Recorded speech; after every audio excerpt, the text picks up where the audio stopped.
I'd like to welcome all of you and thank you all for joining us for this extraordinary conference, and especially to this session titled Violence Against Girls Aftercare with Jessica Muniz, CEO and founder of Pearl Haven. I'm going to let her pronounce it in Hawaiian a little later. On the island of Oahu in Hawaii. I'd like to just take a moment to appreciate that Jessica has joined us, even though it's an early 7 a.m. Is that right, Jessica? Is it 7 a.m. with you? It's about 8 a.m. Oh, okay. So not as bad as I thought. Hopefully you all have our flyer that describes Jessica's impressive resume more fully. And so I won't waste time, and I'm going to turn it over to Jessica to share her expertise with us. Jessica, are you ready to go? I am. Is Jesse sharing the PowerPoint or am I? Yes, you ready now? I'm ready. Yes, thank you. Okay. Well, good morning, everyone. Thank you so much for having me. I feel so honored to be able to share about our work here in Hawaii. I founded an organization named Ho'ola Napua, which means New Life for Our Children. My passion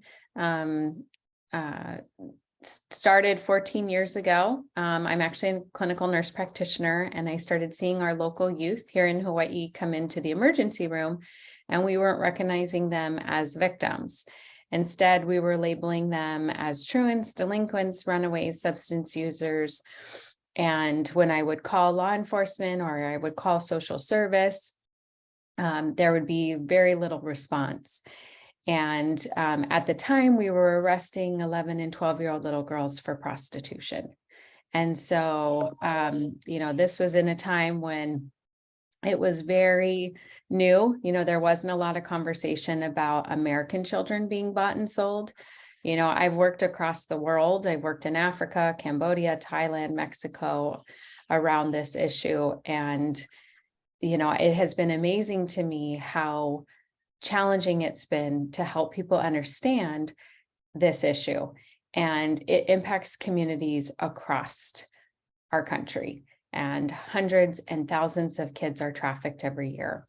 So one of the things I identified early on was that we didn't have a continuum of care for this population, and we did not have comprehensive residential treatment, which is essential for kids who've been through extreme trauma. So I'm going to share with you some details, some more background, some statistics, and I'm going to try to weave my story into it. It is definitely one that is unconventional. And I think I saw Roz Cooper on here, and Roz has known me a long time. And she can attest to the fact that this has truly been a miraculous journey, especially being here in Hawaii. So we can go ahead and go to the next slide. And I have a short video for you. Hopefully it will play. People ask us why we do this work. Here? Lives are in danger. We live in a world where lives are exploited for sex. It's right in front of us every day. It doesn't have to be this way. Living in a world where children are protected and not exploited is possible. The time for that world is now. The time for change is now. Right now, there is a child out there who is lost, alone, and afraid. This child is being forced into situations of sexual exploitation. This child's innocence has been stolen and sold as a commodity for profit, used and abused multiple times over. A child. This is a global, multi-billion-dollar enterprise. Lives are being destroyed for money, right in the communities we live in. A child as young as 11. Some are even younger. Think about that. What was your life like at 11? What were you doing? Children should be playing, learning, growing, dreaming, surrounded with love. 11. Thousands of children are being trafficked 24 hours a day, 7 days a week, 365 days a year. Every day this happens, all around us. The battleground is closer than you realize. It's in our homes, neighborhoods, schools, businesses, beaches, behind closed doors, and many times in broad daylight, amid silenced voices. These children often fall through the cracks of a social system where neither justice nor adequate care is guaranteed, resulting in further victimization and little hope for healing. They're left scarred, traumatized, misunderstood, and having low self-worth. It is impossible for youth to get out of these situations without our community rising up and responding. They need our help.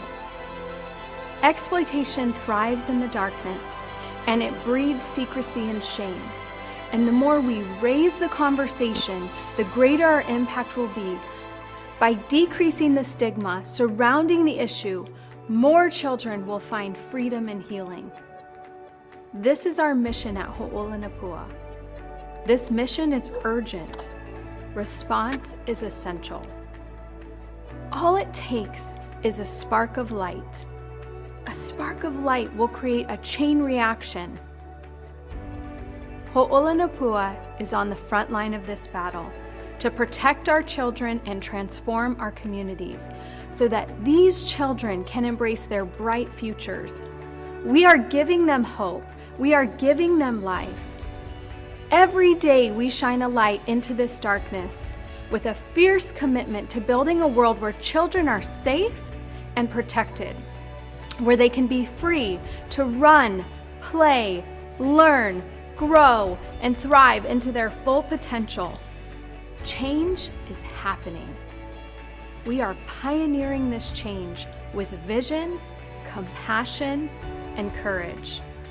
We're not afraid to disrupt the status quo. Communities are actively engaging. Compassion compels us. Warriors of advocacy are awakening. The disruption of this corruption is emerging. The work we do alongside our law enforcement and community partners transforms systems and sends a tidal wave of change around the globe. Together, we innovate, prevent, educate, train, advocate, mentor, and create safe spaces for youth and their families to heal and embrace their futures with renewed hope. Together, we are fighting for our future generation. This is a life-saving mission, and we will not let this injustice prevail. Impact will be felt for generations to come. So when people ask us why we do this work, think of that child. Who's going to fight for that life? We are, and that's why we do this work. Because together, we can shine the light and ignite the chain reaction required to end exploitation.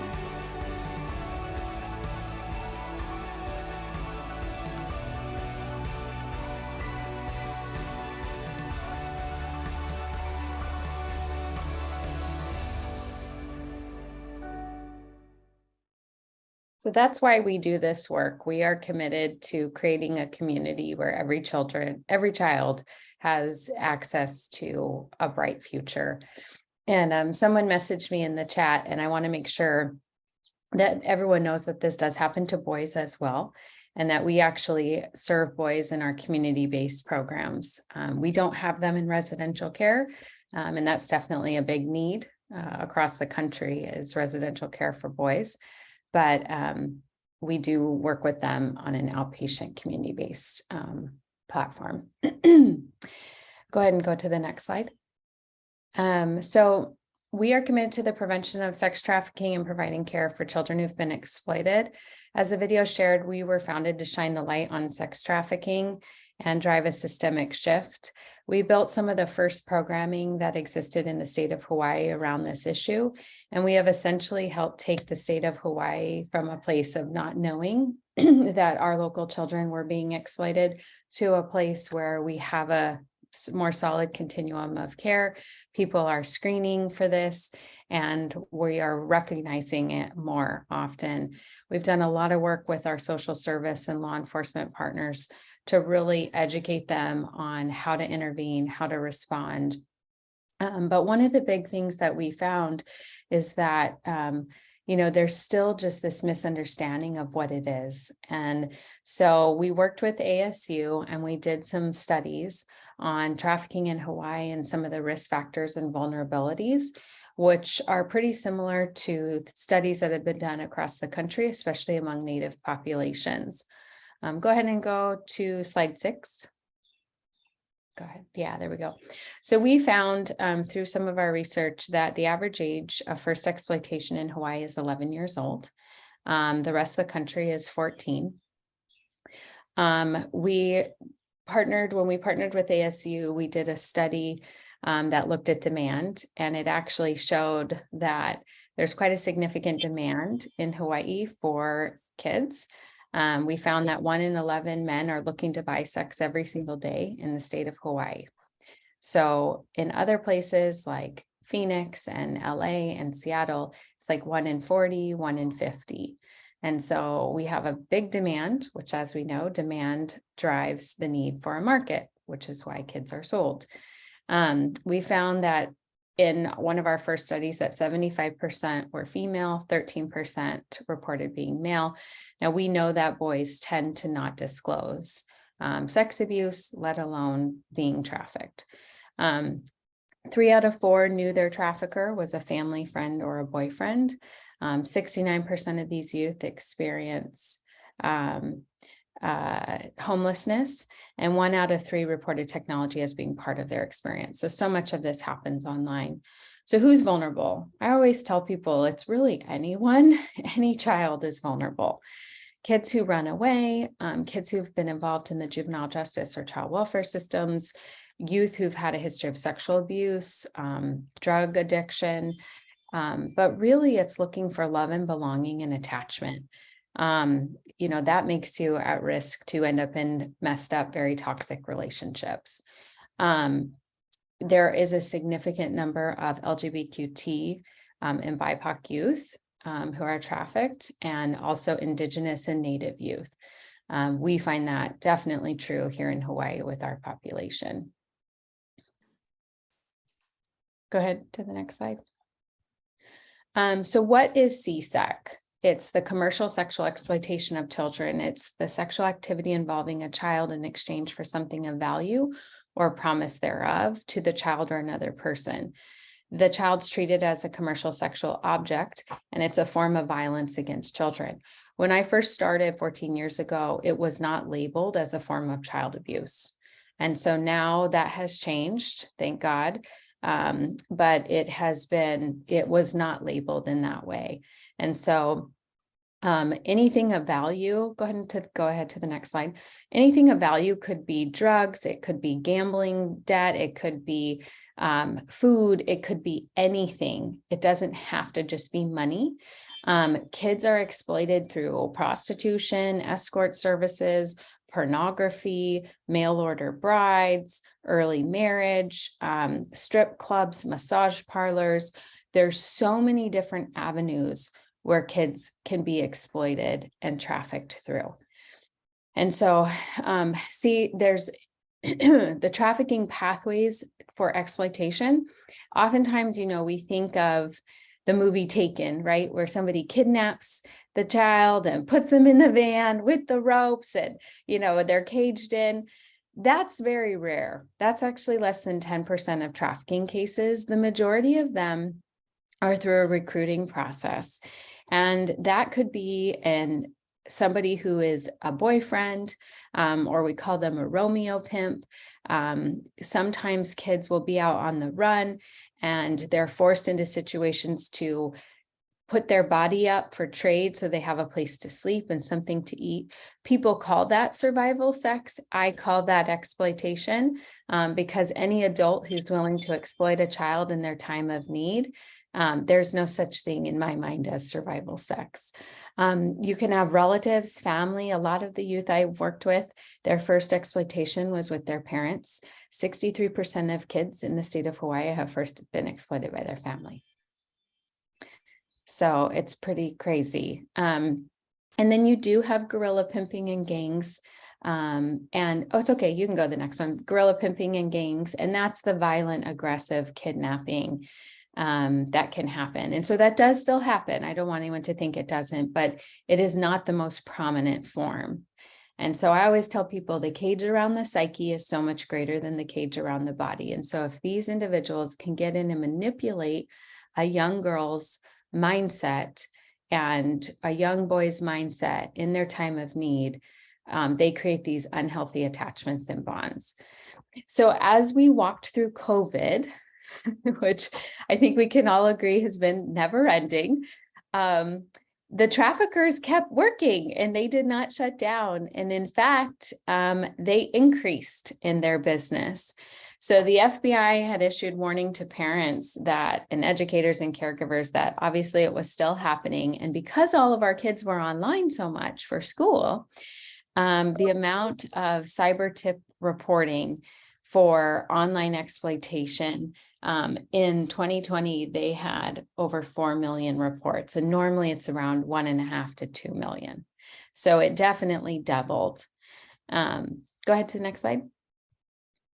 And so because the internet has been a primary source and primary tool that traffickers use to recruit, in March of 2020, there was a 90% increase so there's this place called the National Center for Missing and Exploited Children, and they saw a 90% increase with COVID of reports of kids going missing, kids finding online sexual abuse material of children, and that 59% of online recruitment of identified victims and active cases took place on Facebook.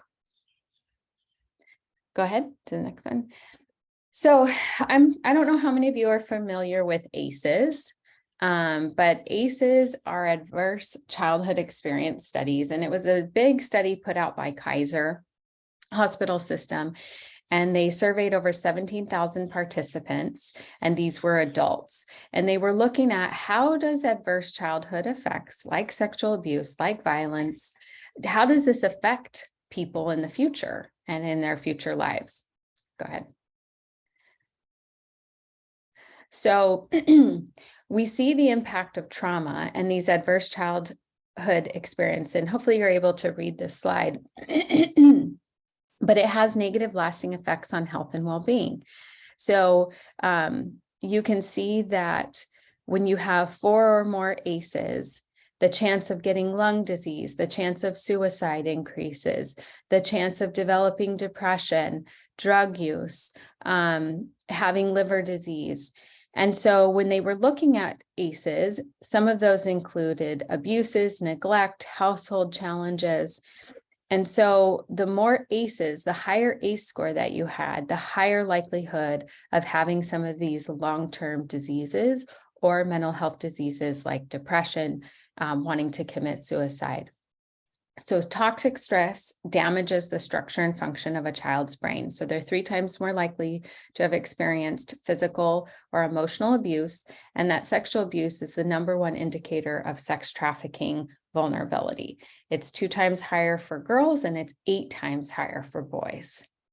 So as we look at this impact of trauma, then we recognize that, go ahead and go to the next slide, that this turns into complex trauma. So you take what these kids have gone through as little ones, and then you add on being exploited or trafficked, often, having to have sex with 10, 15, 20 people a day.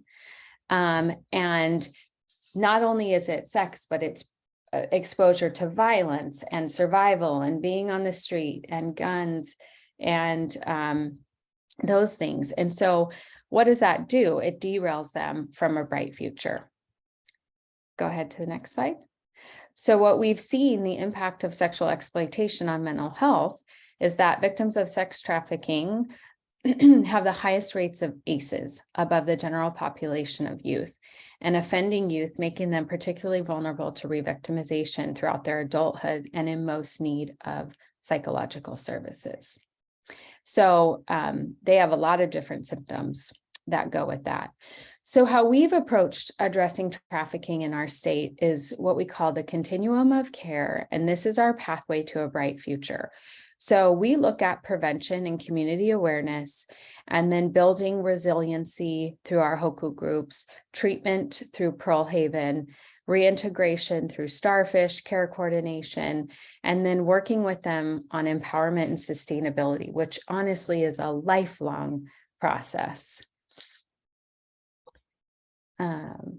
So some of our programs that we found effective, so we've been doing this one for almost 12 years now, is the community awareness. So we do a lot of education with students between 6th and 12th grade. We developed a 5th grade curriculum that looks at empowerment and social emotional learning, because if the average age kids are being exploited as 11, then we need to get to them sooner, right, with our prevention education. So we explain what it is, we talk about online safety, and our outcomes have shown that before education, most didn't know what trafficking was. After being educated, they understand how to recognize and how to get help. Go ahead to the next slide. The professional and business trainings.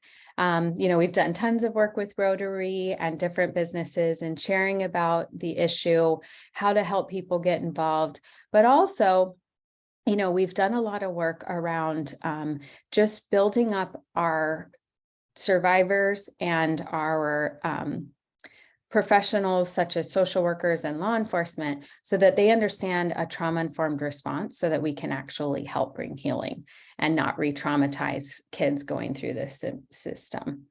The resiliency for the most vulnerable through our HOKU groups. Go ahead to the next slide.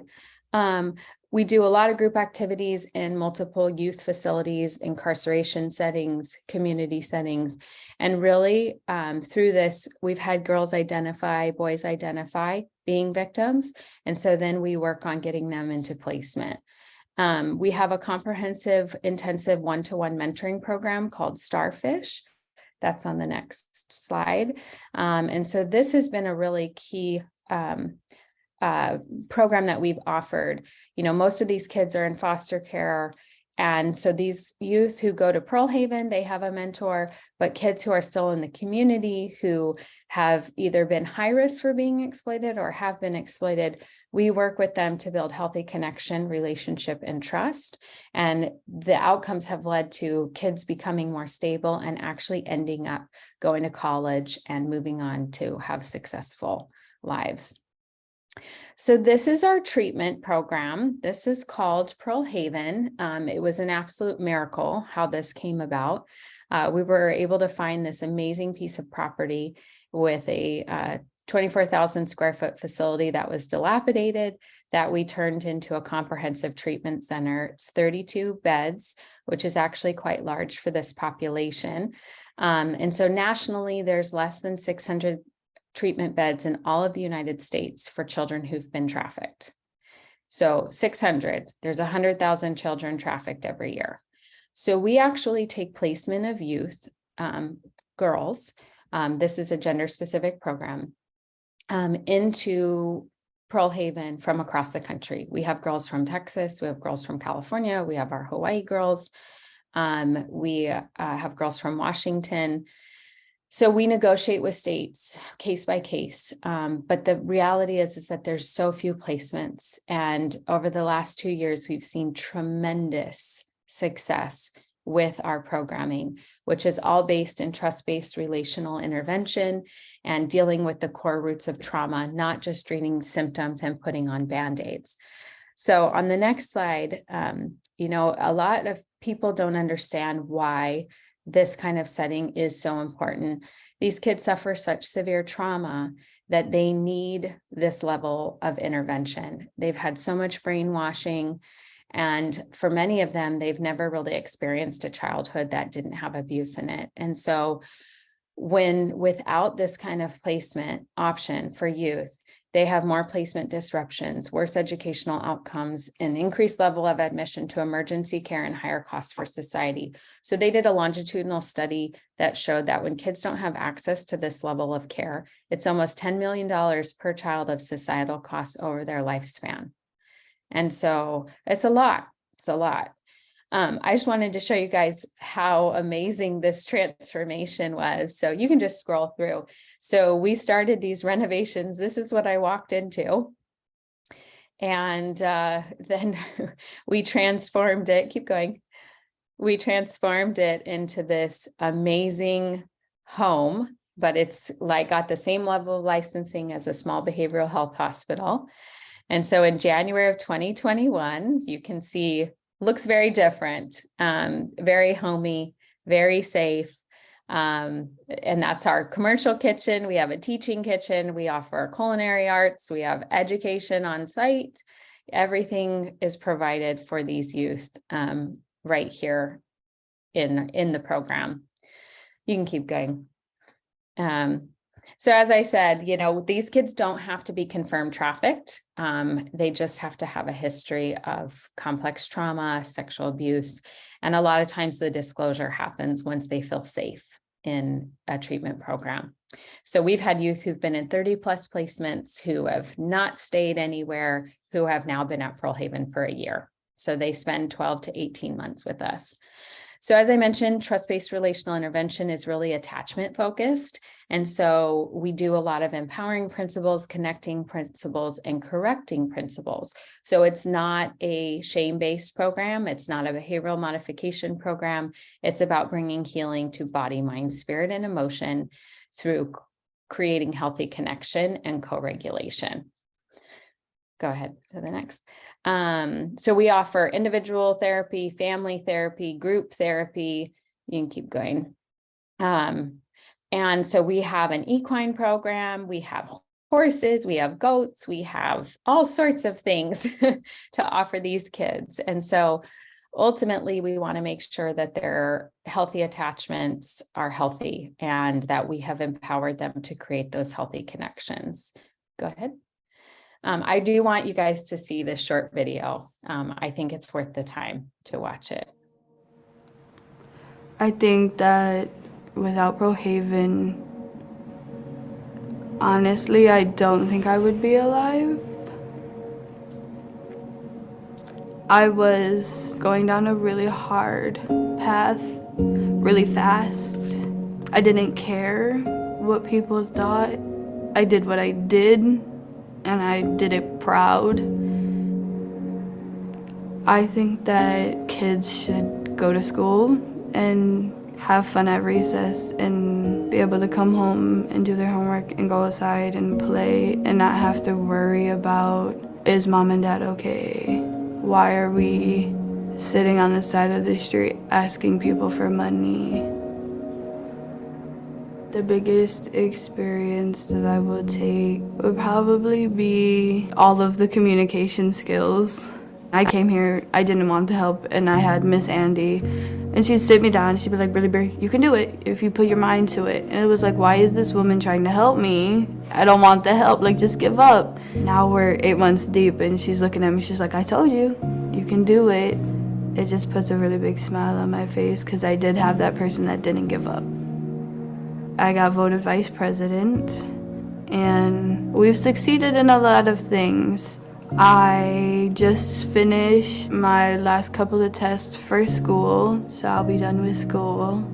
Hopefully by the end of the month. Let's hope I pass that math test. I wrote a resume, which I never thought in my life I would have to write one, but I did.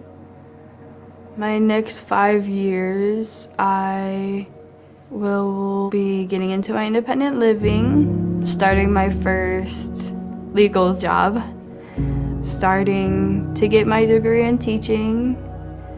Eventually, I want to move. There are people who really do care and that will push and fight for you. This place is definitely needed. I wouldn't be where I am now if I didn't have Pearl Haven.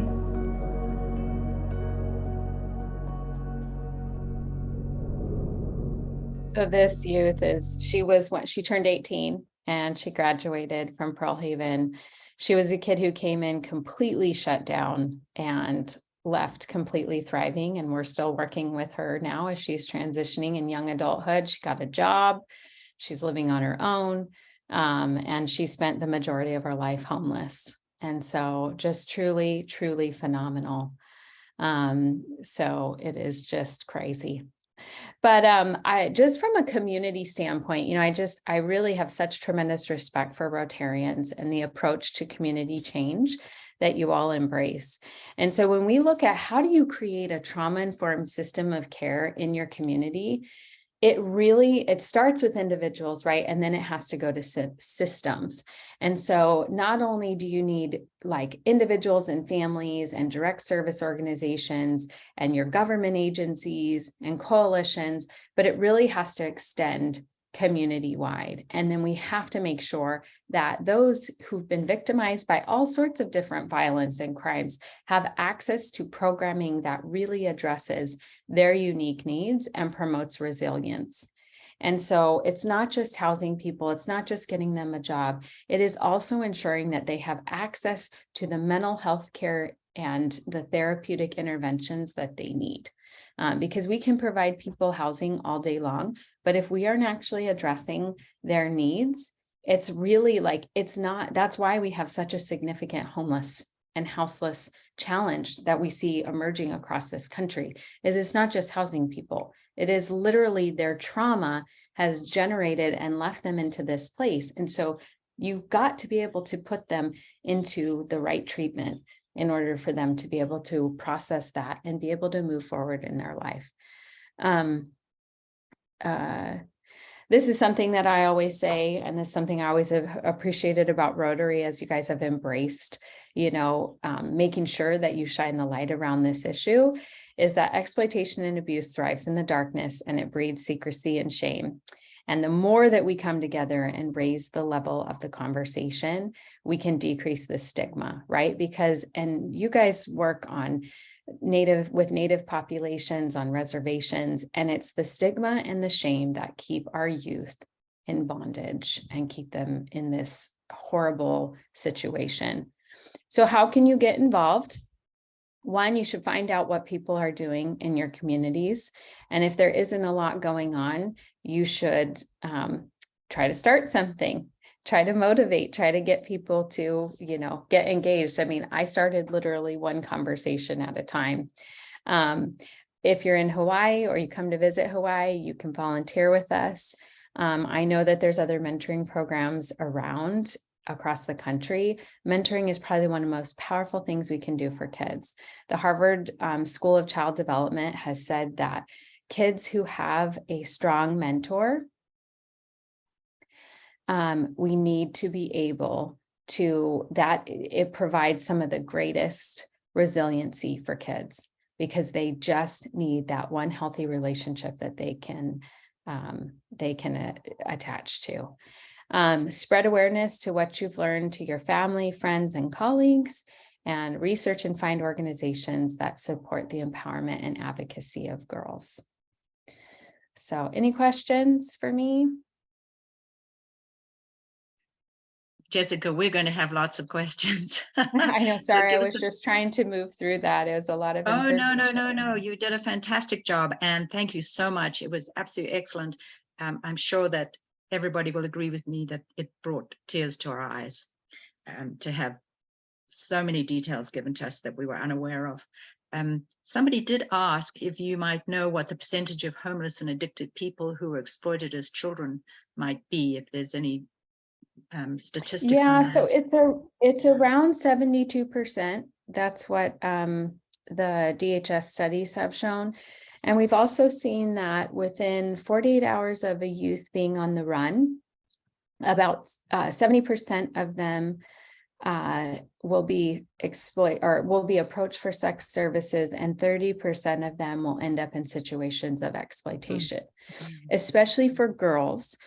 Because what happens when boys run away, they tend to out of survival, will break into cars, will, shoplift, will do some more criminal activity that way, where girls tend to not do that. And so they tend to be approached by somebody who's like, oh, I'll take care of you tonight. And so they end up not necessarily committing a crime, but end up being victimized pretty quickly. So, and I mean, from the hundreds of youth I've worked with and listened to their stories, I would say, absolutely.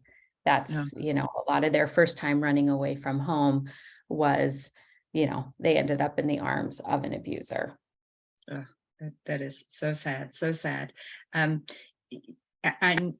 I met you, and you probably don't remember because you meet many people, but I came with one of the Rotary clubs when I was visiting Hawaii, and was so impressed with the project that you're doing at Pearl Haven, and it's absolutely been inspirational.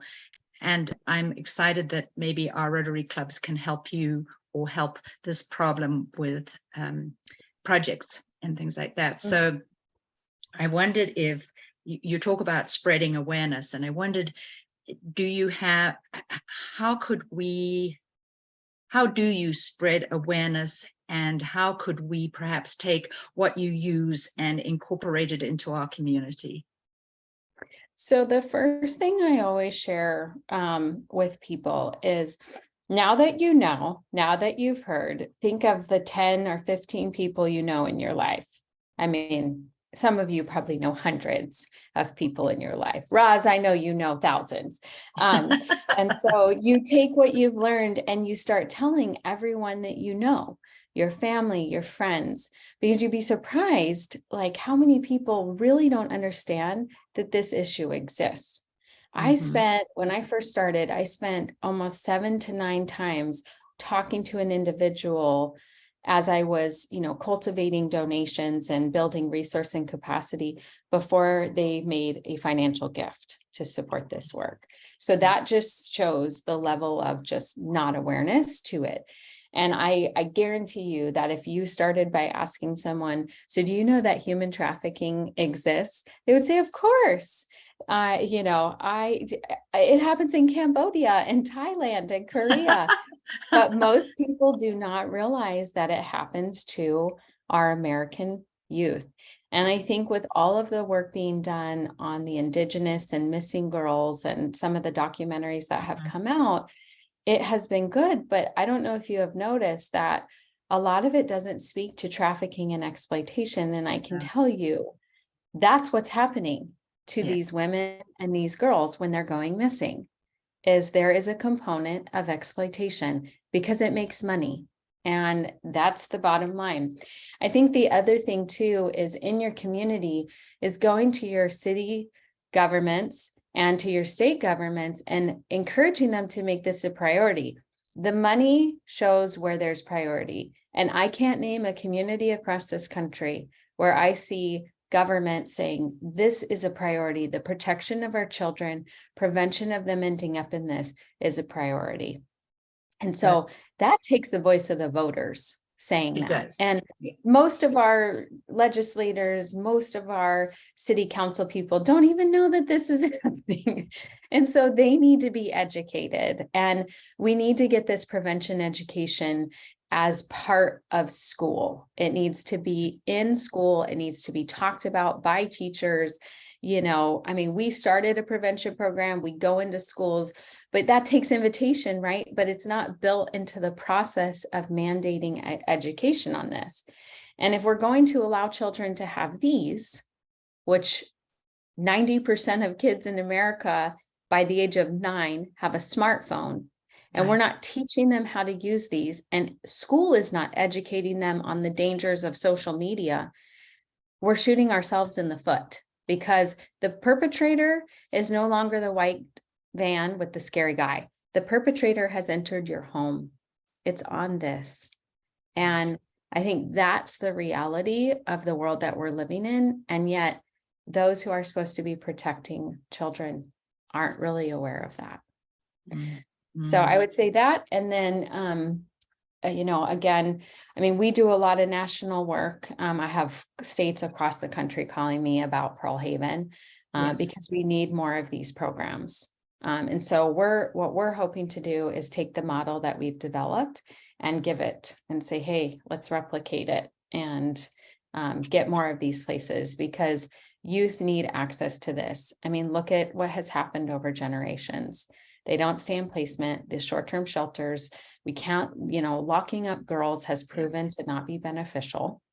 And so there's a big movement in juvenile justice reform to not have kids incarcerated, which is great, but you have to have diversion programs that are dealing with their trauma. Otherwise, we're not doing them any benefit. Okay. That's really important, to be able to spread the awareness. We can all do that, and Rotary is good at talking, that they can do that too. And most Rotary clubs are very involved in the schools because Rotary is so involved with youth. And so bringing this, alerting our state and city councillors so that they can start to build this into the processes and speak to the people who lead the schools as well is very important. And I wondered if you held awareness campaigns and things like that, or to sort of put the word out. Yeah, so we leveraged some of our relationships with like the news media outlets and put together 15-second, 30-second PSAs that just brought awareness to it. Because I don't know if you've seen the ones from DHS or the Blue Campaign. It's very focused on human trafficking very generally, but it doesn't really speak to like Americans being trafficked. It's very much like if you go into some of the it would be really, call this number. Did someone take your passport? I don't know if you've seen that at the airport, but speaking to what's happening day to day in our communities with our local people, that's so important. So if you go to our YouTube page, Ho'ola Napua's YouTube page, and you look at all our videos, we have a bunch of PSAs that we use. And I'll tell you, we got such great responses, and we actually had people who were calling to report situations of exploitation. So I always tell people, you can look at the National Human Trafficking Hotline. That is the best number, no matter where you are. You should put it in your phone to call. And all it is if you see something, you say something, you don't have to confirm anything. And then they deploy locally through law enforcement, someone to respond. Because if you call 911 in most of these cases, the response is a disaster, because it doesn't present in such a way that it's easy for law enforcement to respond on a 911 call. Most of them are not trained. So do you feel that like you talked about community projects because you haven't got enough placement services for everybody, do you have a model that perhaps we could piggyback on? Yeah, so not everyone needs to build a treatment center. I mean, they're needed, and that's definitely finding groups of philanthropists who want to make something like that happen, it's an amazing adventure. But that pathway that I showed in my presentation, where there's prevention and community resources and community programming created, that's what communities need. You've got to have a piece of each one of those things, but it ultimately all starts with this awareness. And because Rotarians are so involved in community, I think if you're able to also partner with an organization that is doing mentoring, that is one of the most powerful preventative tools that you can do. Because like I said, kids need healthy connection, and you don't need to be a counselor or therapist. Like, kids are just longing for connection and care. And so if there's a way you can partner with Boys and Girls Club and maybe train Boys and Girls Club on the issue of trafficking and how to identify it and how to recognize it, because a lot of these entities who've existed for a long time, they don't train their staff on this. So there's also a need to train standing community partners on this issue. Right. I want to open it up to everybody else because I feel like I'm hogging the microphone here. Are there any questions from our viewers? You can either raise your hand or okay, Teresa, did you wave your hand? If so, unmute yourself and ask a question. Sorry, I was just scratching my head, but Oh, okay. Well, it is a but, complex. I'll comment for sure. Oh, and now I've raised my hand somehow. Okay. Anyhow, I'm the OT. I work in Espanola at a elementary awesome. school, and I moved here a year and a half ago from the Northeast, from Providence, Rhode Island.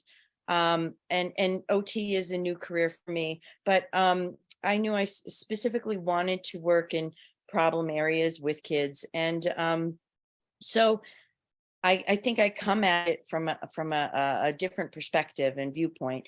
I've joined the local Rotary Club here in Espanola. And as we like to say, we're a small but mighty group. There's just 5 of us. But I'm thinking I work with an awesome, I'm at one school, which is awesome for an OT.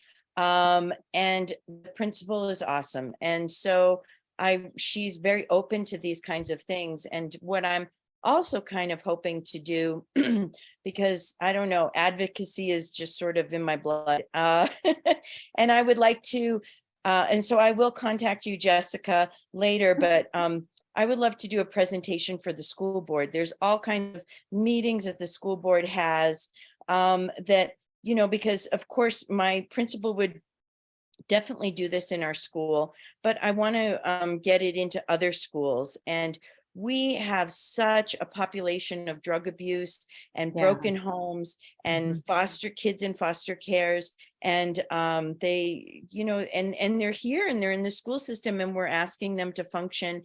And we just can't support them the way that they need to. And very, very sadly, we don't have the services even if they come, it's a broken system, social services, and they get more abused when they go to that system.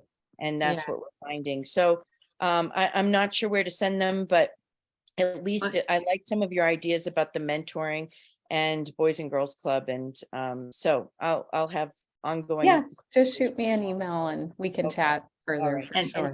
thank you for the work that you've done. It's just And Teresa, let's work with the Los Alamos Rotary Club as well, because we're really wanting to get involved in this as well. And, maybe we can bring some more people to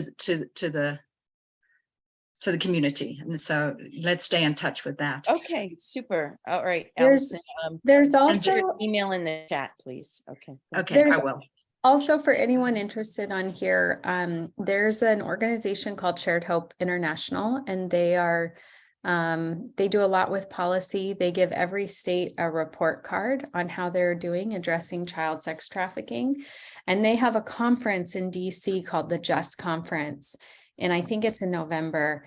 And I would encourage anyone who's interested in doing work in this space, networking. It's a phenomenal conference. Okay, well, thank you. That's a great tip. Carolyn Moore, I'd like to call on you. You have a question. Would you like to unmute yourself? Jessica, thank you very much.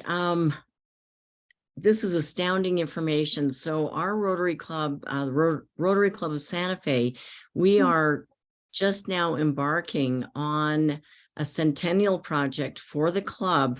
And it's a 2-pronged approach. The second prong is transitory youth housing that will offer mentoring, education programs, work education. And so we are now partnering with a youth group here in Santa Fe that, we hope to put this forward, and we have dedicated monies already to go forward with this in the next 4 years. So I would love to talk with you further. Absolutely. Because we're just, we've got lots of collaborative partners, and, we want to have the path to go as smoothly as possible and help as many youth as possible. So thank you very much for your information. I'll be contacting you. Yeah, that's wonderful. I do work across the country. I mean, next week I'm going to DC, and then in March, I'm going to go to Santa Barbara and work with some community groups trying to get some things going. So yeah, whatever I can do to help and what we can do as an organization, we love to just share information, what we found, what works for us, that Yeah. kind of thing. Well, certainly Pearl Haven is an absolutely wonderful location, and I was so lucky to be able to come and visit you there. So peaceful, and the kids were wonderful too. I took my dog. My dog was immediately a Right. therapist. Oh, yeah. I remember you saying, well, please don't interact with the girls. They need their space. Da, da, da, da, da. My dog totally ignored that. Oh, it and was so funny. was friends in 2 seconds. So that was great. I wanted to also ask you, though, if, you talk about the Native American population, and yes, we have many, many problems here. One of the things that we find difficult is being able to approach those groups, Mhm. because they want to be treated very respectfully, and they come from a very different point of view than what we have a lot of the time. Have you any suggestions as to how we might tackle that, how we Yeah, might so, reach out? it was interesting. Obviously, I'm a white Haole woman who's not from Hawaii, and I've been here 18 years. And, in working with our local Polynesian population, on the homesteads, which are similar to the reservations. I think one of the benefits I've had is because I'm a nurse. I'm able to approach things from a public health perspective. And a lot of times, no matter what, people care about health, right? So that's been a bridge. But one of the things that I've found to be the most successful is trying to find the advocates within those communities already who are from those communities, who are trying to make a difference, but probably need some support and guidance, and have them be the conduit for the voice of what it is that we're trying to accomplish and how we're trying to support. And so I've spent a lot of time meeting with some of the community leaders of the homesteads, of some of the Section 8 housing, where, you have a lot of diverse Polynesian groups, Samoan groups, Micronesian groups, because I know I'm not the voice to go in and be talking directly, that sometimes you need that conduit, or you need that person to walk with you in there and serve as the trusted person, right? Because it's all based on trust. Absolutely. Absolutely. Thank you. That's very helpful indeed. So you talked about the staff. I want to move more to the schools and how, because we are very involved in the schools here. And I was wondering, you talked about the Starfish mentoring programs. Is that a school-based program, or is that something that could be a school-based program? It could be. The way we have it set up now is that we get referrals from child welfare, from law enforcement, from parents who want their kids to go into this intensive mentoring program. So we go meet the youth where they're at. So if they're in community, if they're at home, if they're in foster care, if they're in a facility, our mentors, who are volunteers, who we train extensively and do big background checks on, they meet with the youth at least 2 hours a week. And we ask for your commitment. But we know it's also a lifetime. And we've had mentors who've been with their same kids who are now young adults for 10 years. So, wow. Gone to weddings, gone to, bar mitzvahs, like you name it. That's wonderful. But we have found great success with that. And it could definitely be something you guys could start, or could be in addition to an organization that's already doing work, out there. So in this space. So, but if someone's interested on that, I can definitely connect you with our manager, Lydia Leonios. Yeah. Okay. And what about, we talk about the interact clubs that a lot of us have in our high schools, which are, student-based Rotarians. And I wondered, is there something that they could do? I feel like peer-to-peer sometimes is helpful. Have you found that or not? Yeah, we have. So with this program in particular, you have to be over 21. And part of that is because we've found that mentoring youth is a little bit, it just hasn't worked well with this population, but I think Okay. that the youth, programs and the Interact and all that, I think that they do best for raising awareness and maybe Mhm. being a safe place where if a youth is feeling neglected or is feeling on the outs, that they could, be someone to come alongside. So one of the things I always tell students when we talk with them is, if you're solid in who you are and you're strong in your identity and you're part of this club and that club, you need to be looking around your campus for the kids who are on the outs and the kids who are really struggling and come alongside of them. That's very nicely put. Very nicely put. Allison, I don't know if you've seen the notices, but they're going to close the session in about 2 or 3 minutes. Oh, okay. Well, in that case, are there any other questions from our audience? All right. Well, I'd like to take a moment then to thank Jessica for this inspiring talk that she's given us. And thank you so much for joining us all the way from Hawaii. I know that your program is absolutely fantastic. And I just hope that more Rotarians can be involved to do some of the good work that you are doing. I also want to take a moment to thank Jessie for steering us so astutely through our tech and being able to put the videos up for us and everything, which were fantastic.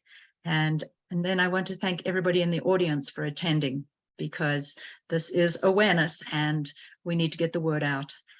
So with that, Allison, yes. I think Eric would like us to do a screenshot. If we can Okay, have so Eric, with cameras, we could get a picture of all of us before we quit.